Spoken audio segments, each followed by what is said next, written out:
Minggu lalu kita sudah membahas bagaimana Allah membawa keluar bangsa Israel dengan tujuan agar supaya mereka masuk ke tanah perjanjian. Tetapi sebagian besar dari bangsa yang keluar dari Mesir ini, mereka memiliki agenda mereka sendiri. Mereka ikut Allah tapi mempunyai agenda mereka sendiri.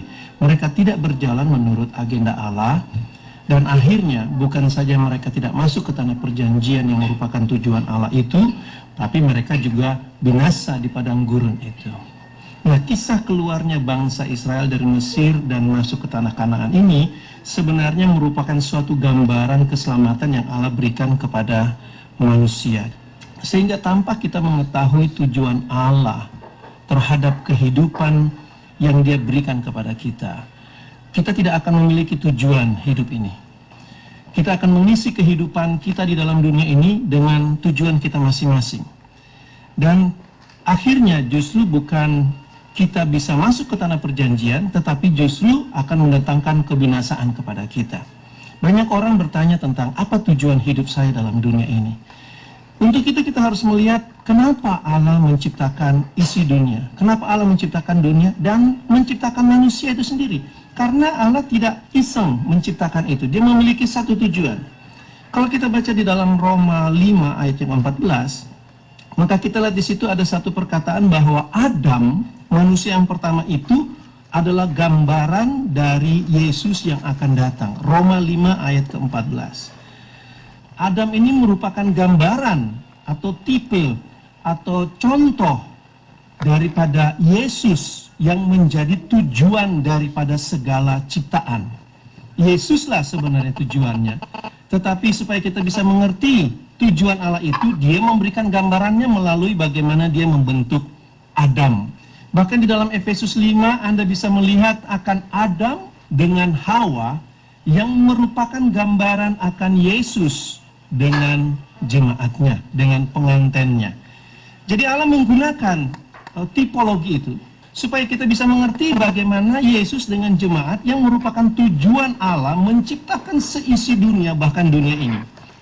Apa yang kita lihat di dalam Taman Eden? Kalau Anda lihat di dalam Kejadian 1, Anda bisa melihat bahwa Allah mulai menciptakan segala sesuatu di Kejadian 1 itu menurut jenisnya masing-masing. Dia ciptakan tumbuh-tumbuhan, mereka bertumbuh menurut jenisnya. Ciptakan binatang, mereka berkembang biak menurut jenisnya masing-masing. Burung-burung di udara, dan segala sesuatu yang diciptakan itu dibuat sedemikian rupa dengan satu tujuan supaya ciptaan ini bertumbuh, berkembang, bertambah banyak menurut jenis mereka masing-masing. Lalu kemudian Allah menciptakan Adam, manusia yang pertama. Kata Adam dalam bahasa aslinya diartikan dalam bahasa Indonesia sebagai manusia. Tetapi manusia Adam yang diciptakan ini tidak memiliki kemampuan untuk bertambah banyak karena dia hanya sendiri. Dia tidak menjadi a type, tidak menjadi gambaran yang tepat dengan bagaimana Allah maunya. Karena Allah mau jenis yang diciptakan itu berkembang biak untuk menggambarkan bagaimana Yesus atau keturunan ilahi itu berkembang. Adam tidak memiliki cara untuk memenuhi bumi ini karena dia diciptakan hanya seorang diri. Hal itu sekali lagi saya katakan tidak sesuai dengan tujuan Allah. Di dalam Kejadian 2 Anda bisa lihat hal itu. Dalam Kejadian 2 ayat 18, ketika Allah sudah menciptakan Adam, Allah berkata tidak baik kalau manusia itu seorang diri saja. Jadi kalau kita lihat dari Kejadian 1, segala yang Allah ciptakan mereka bisa berkembang, bisa bertambah banyak. Dan semua yang Allah ciptakan itu Allah katakan baik. Kenapa Allah katakan baik? Karena sesuai dengan tujuan Allah menciptakan mereka. Mereka bisa berkembang. Tapi ketika Dia ciptakan Adam, ketika Dia meniupkan nafas hidup itu, Adam itu hidup, tapi Allah katakan tidak baik kalau manusia itu seorang diri. Jadi tidak sesuai dengan gambaran yang Allah mau. Karena apa? Karena Adam tidak bisa berkembang, tidak bisa bertambah banyak. Lalu ini yang Allah lakukan supaya bisa sesuai dengan gambaran yang Dia mau. Dia buat manusia itu, Adam itu tidur, Dia ambil tulang rusuknya, Dan dari bagian Adam ini, dia menjadikan perempuan. Perhatikan di sini. Di sini Anda bisa melihat bagaimana Allah membentuk satu manusia itu bisa bertambah banyak. Dia mengambil bagian dari diri Adam dan menjadikan perempuan. Dengan kata lain, Allah memperbanyak jumlah jenis Adam, jenis yang Adam ini, manusia ini, yang tadinya satu, sekarang dibuatnya dua. Tapi yang kedua ini berasal dari jenis yang pertama, yaitu Adam itu sendiri. Jadi Adam adalah manusia, dan manusia ini berkembang. Dibuat Allah perempuan. Dan ketika itu terjadi, maka Allah melihat itu sesuai dengan gambaran yang dia mau, tujuan yang dia mau ketika dia menciptakan manusia. Kenapa? Karena gambaran itu sesuai dengan rencana Allah yang telah ada di dalam hatinya dari semula, supaya nantinya bagaimana kehidupan ilahi, kehidupan Allah itu bisa bertambah banyak, memenuhi seluruh dunia ini, ciptaannya ini. Jadi walaupun Anda bisa lihat ada laki-laki dan perempuan, tapi kedua orang ini adalah satu jenis, yaitu manusia. Itu jelas sekali dikatakan di dalam Kejadian 5. Di mata Allah, mereka disebut Adam. Kejadian 5 ayatnya yang kedua, Anda bisa baca di situ. Laki-laki dan perempuan diciptakannya mereka, ia memberkati mereka dan memberi nama manusia atau Adam. Jadi walaupun dia perempuan, dia jenisnya manusia, dia jenisnya Adam itu. Nah, dengan adanya Hawa ini, sekarang Adam bisa bertambah banyak.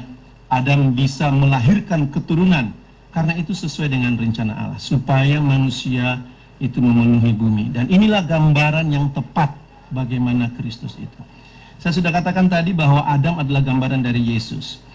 Adam gambaran, bukan tujuan hakiki, bukan tujuan satu-satunya. Tujuannya adalah Yesus. Tetapi kisah tentang bagaimana Adam dibentuk ini, itu merupakan gambaran dari keberadaan Yesus dengan pengantinnya, dengan anak-anaknya, dengan orang yang dilahirkan dari atas itu, orang yang dilahirkan dari Allah itu. Demikianlah Allah menyediakan kehidupan ilahi itu bisa dimiliki oleh mereka. Sehingga dari cerita itu kita bisa melihat bahwa siapa yang sebenarnya ingin bertambah banyak? Bukan Adam. Kenapa? Karena itu gambaran Yesus, gambaran Allah sendiri. Allah lah yang ingin bertambah banyak, memenuhi seluruh bumi ini. Allah melalui Yesus sebagai firman-Nya itu, dia ingin memenuhi seisi dunia ini, di mana dia memerintah di dalamnya. Jenis yang baru, jenis ilahi, bukan jenis Adam, tapi jenis Allah. Jenis Allah, itu yang Allah persiapkan. Banyak orang berbicara tentang pengantin Kristus, tapi banyak orang juga lupa bagaimana caranya pengantin itu bisa ada. Itu bukan hasil perpaduan dari dua kehidupan jenis. Bagaimana pengantin Kristus itu? Pengantin Kristus itu datang dari Kristus itu sendiri. Dia tidak datang dari jenis yang lain. Jadi kalau kita lihat tadi bagaimana Hawa dibentuk, Hawa merupakan bagian yang diambil dari Adam. Hidup Adam dijadikan sebagai hidupnya Hawa. Hidupnya Adam tinggal di dalam Hawa. Demikianlah pengantin Kristus itu adalah mereka yang diambil dari Kristus, di mana hidupnya Kristus menjadi kehidupan mereka. Allah telah menentukan dari semua hal ini. Bahkan sebelum dunia diciptakan, hal ini sudah ditentukan terlebih dahulu, yaitu dia ingin memberikan hidupnya kepada ciptaannya, supaya mereka bisa menjadi anak-anaknya, menjadi keturunan ilahi, menjadi ekspresi, menjadi manifestasi daripada Allah dari jenisnya Allah ini, bukan jenisnya Adam. Kita menjadi bejana atau wadah, tempat di mana Kristus itu diekspresikan. Itulah rencana Allah bagi manusia sejak dari semula. Bahkan sebelum dunia dijadikan, saya katakan tadi. Bahkan sebelum manusia itu jatuh dalam dosa. Jadi rencana Allah ini tidak berubah karena manusia jatuh dalam dosa. Atau rencana Allah ini mendatangkan Yesus untuk mengisi seluruh dunia ini Bukan karena dosa. Karena rencana itu sudah ada sebelum manusia diciptakan, sebelum manusia itu berbuat dosa. Lalu apa yang Allah buat? Gambarannya sama seperti dengan Adam tadi. Allah mengirim Yesus, firman-Nya, kehidupannya itu. Lalu Allah membuat Yesus tidur sebagai gambaran kematian itu. Allah membuat dia mati dan mengambil bagian dari dirinya, memberikan hidupnya itu kepada orang yang percaya. Dan setiap orang yang percaya ini, mereka menjadi pengantin Kristus. Mereka tidak dipanggil dua jenis, manusia dan Kristus, tetapi mereka dipanggil sebagai tubuh Kristus. Satu bagian yang sama dengan Kristus. Sebagaimana Allah tidak memanggil Adam dan Hawa dua hal yang terpisah, tetapi memanggil mereka manusia, demikianlah juga kita adalah satu dengan Kristus. Kita adalah bagian daripada Kristus itu sendiri. Inilah rencana Allah itu melalui kematian Kristus. Melalui kematian Kristus inilah setiap orang yang terlibat ikut serta dalam kematian itu, mereka diberikan kehidupan Kristus. Mereka menjadi anak-anak Allah, mereka menjadi keturunan ilahi. Sekali lagi saya harus katakan, mereka menjadi anak-anak Allah. Mereka bukan lagi anak-anak Adam. Jadi ada peralihan kehidupan, ada peralihan jenis. Yang tadinya mereka dilahirkan dari Adam, sekarang mereka mati nature Adam itu di kayu salib, lalu mereka sekarang dilahirkan dari Allah, sehingga mereka sekarang menjadi anak-anak Allah. Ini rencana yang semula, saudara. Bagaimana kita bisa terlibat di dalam rencana Allah itu. Jadi walaupun Adam dan Hawa jatuh ke dalam dosa karena mereka memilih jenis kehidupan mereka sendiri, yaitu menurut pohon pengetahuan tentang yang baik dan yang jahat, tapi kejatuhan Adam dalam dosa itu tidak membuat Allah membatalkan rencananya untuk memberikan kehidupan ilahi ke dalam manusia. Tetapi kejatuhan Adam itu justru menjadi permasalahan bagi Adam sendiri, bukan bagi Allah. Allah tetap jalan dengan rencana semulanya. Mari kita lihat bagaimana kehidupan Adam. Kenapa kehidupan Adam ini harus mati? Secara spesifik kalau Anda baca dalam Kejadian itu, Allah menyebut adanya dua pohon dalam taman itu. Dan dua pohon ini akan menjadi pola kehidupan daripada Adam atau manusia yang pertama kali diciptakan di situ. Di situ Adam dan Hawa memiliki kebebasan untuk memilih pola kehidupan mereka. Apakah pohon kehidupan atau pohon pengetahuan tentang yang baik dan jahat. Pohon kehidupan itu adalah di mana mereka bisa hidup dengan jenis kehidupan ilahi, kehidupan yang tidak mereka miliki sebelumnya, yaitu kehidupan Allah, di mana mereka menjadi bejana dari hidup Allah. Dan tentu saja kita tahu itu adalah Yesus sebagai pola atau sumber kehidupan itu. Dan yang kedua adalah pohon pengetahuan tentang yang baik dan jahat, yaitu di mana mereka akan hidup menurut apa yang mereka tahu tentang apa yang baik dan yang jahat, menurut diri mereka sendiri. Dua pohon ini sangat penting karena dua pohon ini merupakan pola kehidupan yang bisa dipilih oleh Adam dan Hawa. Dan kita tahu bahwa Adam dan Hawa memilih mengambil buah pengetahuan tentang yang baik dan jahat. Dan sejak saat itu mereka tidak memiliki kehidupan Allah, karena memang tidak pernah dimiliki oleh mereka sejak dari mereka ada. Tetapi yang mereka miliki adalah pengetahuan tentang yang baik dan jahat. Inilah yang menjadi hidup manusia. Inilah yang menjadi dasar daripada Adam itu hidup. Mereka hidup dengan pengetahuan atau apa yang mereka pikir baik dan jahat. Mereka mengikuti bujukan iblis karena mereka ingin menjadikan diri mereka serupa dengan Allah. Mereka menentukan mana yang baik dan mana yang jahat. Sementara rencana Allah bukan supaya mereka memiliki kehidupan diri mereka sendiri, di mana mereka menjadi Allah atas diri sendiri, tapi rencana Allah adalah bagaimana kehidupan Allah bisa dimiliki oleh mereka. Pilihan Adam di Taman Eden itu bukan hanya merupakan ketidaktaatan, tetapi ia memilih untuk menjadi serupa dengan Allah, di mana Adam dan Hawa menjadi bosnya. Dan oleh karena itulah Allah mengusir mereka keluar dari taman itu.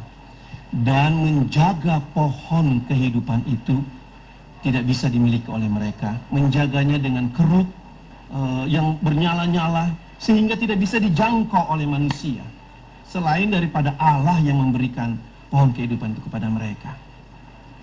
Dengan demikian, kehidupan yang Adam dan Hawa sudah pilih ini, yaitu menjadi Allah atas hidupnya. Allah bukan menjadi Allah mereka lagi, tapi merekalah yang menentukan mana yang baik dan yang jahat. Maka setiap keturunan Adam dan Hawa berada dalam jenis yang demikian itu. Itu yang dikatakan dalam Alkitab sebagai daging. Setiap orang yang keluar, yang lahir dari Adam, keturunan Adam atau keturunan manusia, mereka adalah orang yang memiliki jenis yang seperti tadi itu.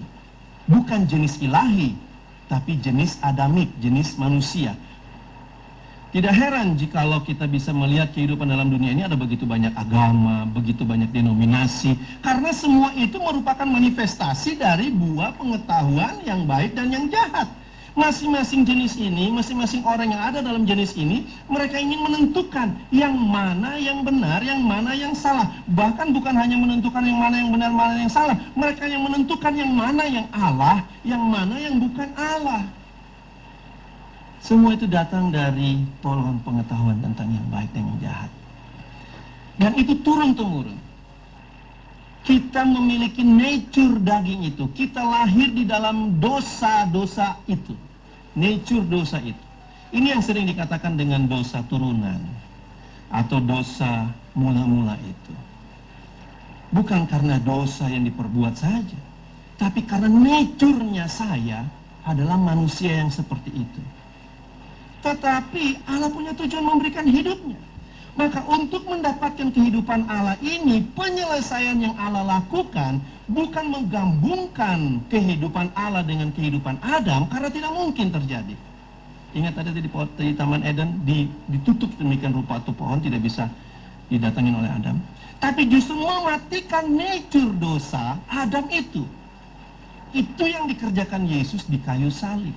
Supaya setiap orang yang menerima kematian nature manusia Adam itu, mereka terlibat di dalamnya, melihatnya demikian, memperlakukannya demikian bagi diri mereka, maka mereka ini bisa mendapatkan kehidupan Allah, pohon kehidupan itu yang sudah menjadi rencana Allah dari semula. Bukan dengan usaha-usaha. Jadi di sini kita bisa melihat bahwa isu utamanya, kalau Anda baca seluruh Alkitab itu, isu utamanya adalah bagaimana kehidupan Allah itu diberikan kepada manusia. Itu isu utamanya, rencana Allah dari semula. Dan kehidupan Allah itu tidak pernah sama sekali dimiliki manusia sebelumnya.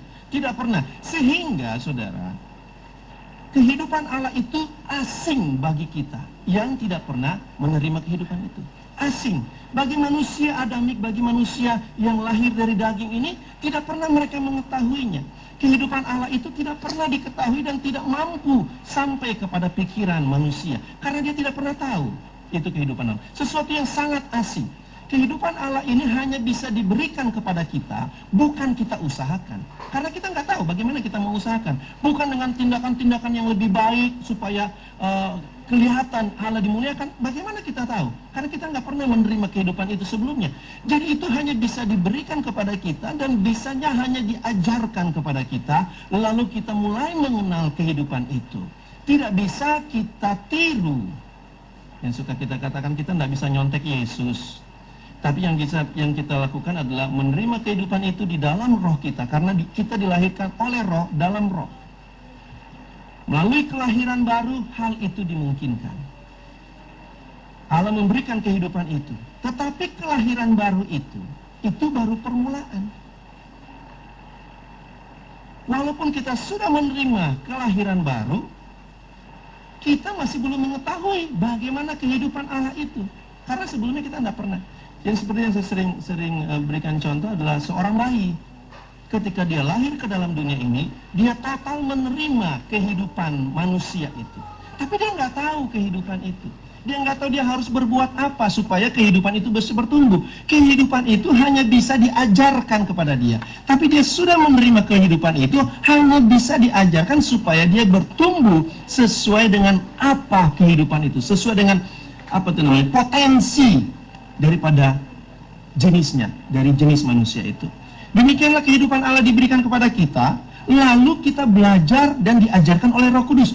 Bukan kita berusaha belajar baca buku, belajar sekolah sana, sekolah sini, supaya kita punya manusia baru bertumbuh. Bukan. Kenapa? Karena pikiran manusia tidak bisa menjangkau kehidupan Allah itu. Itu hanya bisa dituntun oleh Roh Kudus. Jadi kita hanya bisa belajar dari Roh Kudus.